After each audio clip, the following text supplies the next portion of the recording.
વાવથરા જિલ્લાના વાવ ખાતે રાષ્ટ્રીય કિસાન સંગઠન દ્વારા ખેડૂતોની વિવિધ માગણીઓને લઈને આયોજિત પુતળા દહન કાર્યક્રમ પહેલા પોલીસે કાર્યવાહી કરતા સંગઠનના આગેવાનોને નજરકેદ કર્યા હોવાનો સમાચાર સામે આવ્યો હતા। આ ઘટનાને પગલે ખેડૂતોમાં રોષની લાગણી જોવા મળી રહી છે। મળતી માહિતી મુજબ રાષ્ટ્રીય કિસાન સંગઠન દ્વારા વાવના બસ સ્ટેશન ખાતે સરકારની નીતિઓના વિરુદ્ધમાં પુતળા દહન કાર્યક્રમનું આયોજન કરવામાં આવ્યું હતું।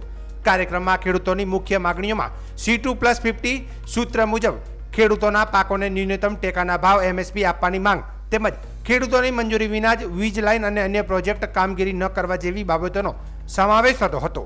આંદોલનને ધ્યાનમાં રાખીને વાવ પોલીસે વહેલી સવારે સંગઠનના આગેવાન રામસિંહભાઈ રાજપૂતને તેમના ઘરેથી ડિટેઇન કર્યા હતા। રાષ્ટ્રીય કિસાન સંગઠનના આગેવાનોએ જણાવ્યું હતું કે ખેડૂતોના હિતના પ્રશ્નો ઉઠાવવા માટે લોકશાહી રીતે વિરોધ કાર્યક્રમનું આયોજન કરવામાં આવ્યું હતું, પરંતુ કાર્યક્રમ શરૂ થાય તે પહેલા જ પોલીસ દ્વારા કાર્યવાહી કરવામાં આવી। તો બીજી તરફ કાયદો અને વ્યવસ્થા જળવાઈ રહે તે માટે પોલીસ દ્વારા જરૂરી પગલાં લેવામાં આવ્યા હોવાનું પણ માનવામાં આવી રહ્યું છે। પુતળા દહન કાર્યક્રમ યોજાય તે પહેલા જ પોલીસની કાર્યવાહી થતા કાર્યક્રમ પૂર્ણ સ્વરૂપે યોજાઈ શક્યો ન હતો। ઘટનાને લઈને ખેડૂતો અને પોલીસ તંત્ર વચ્ચે ચર્ચાનો વિષય બન્યો હતો। આજે ગુજરાતભરમાં અને દેશભરમાં રાષ્ટ્રીય કિસાન સંગઠન સંયુક્ત કિસાન મોરચા દ્વારા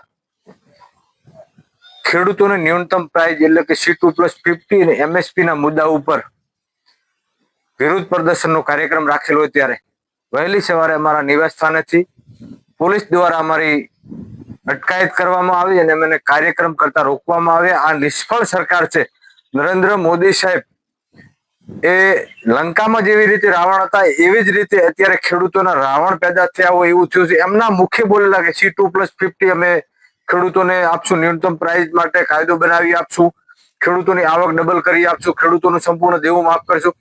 એ જ મુદ્દા ઉપર અમારું વિરોધ પ્રદર્શન હતું ને એમને અમે યાદ કરાવવા માંગતા હતા। અહીંયા કેનાલોના મુદ્દા હતા, કોઈ સોલર લાઈનોના વીજ લાઈનોના મુદ્દા હતા।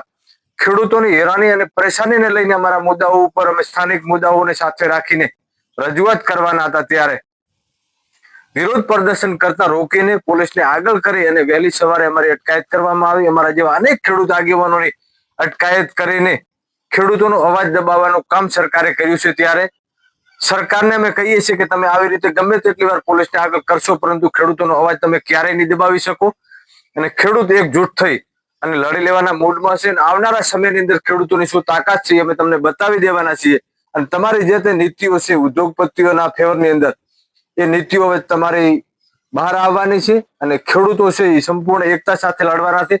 તમારા વાળો જે જાતિવાદ તમે ફેલાયો છે જાતિવાદ હવે નથી ચાલવાનો। માત્ર ખેડૂત એ અમારો સમાજ, પશુપાલક એ અમારો સમાજ, આમ નાગરિક, ખેડૂતો, મજૂરો તમામ સાથે મળીને અમે લડવાના છીએ। ત્યારે જય જવાન, જય કિસાન,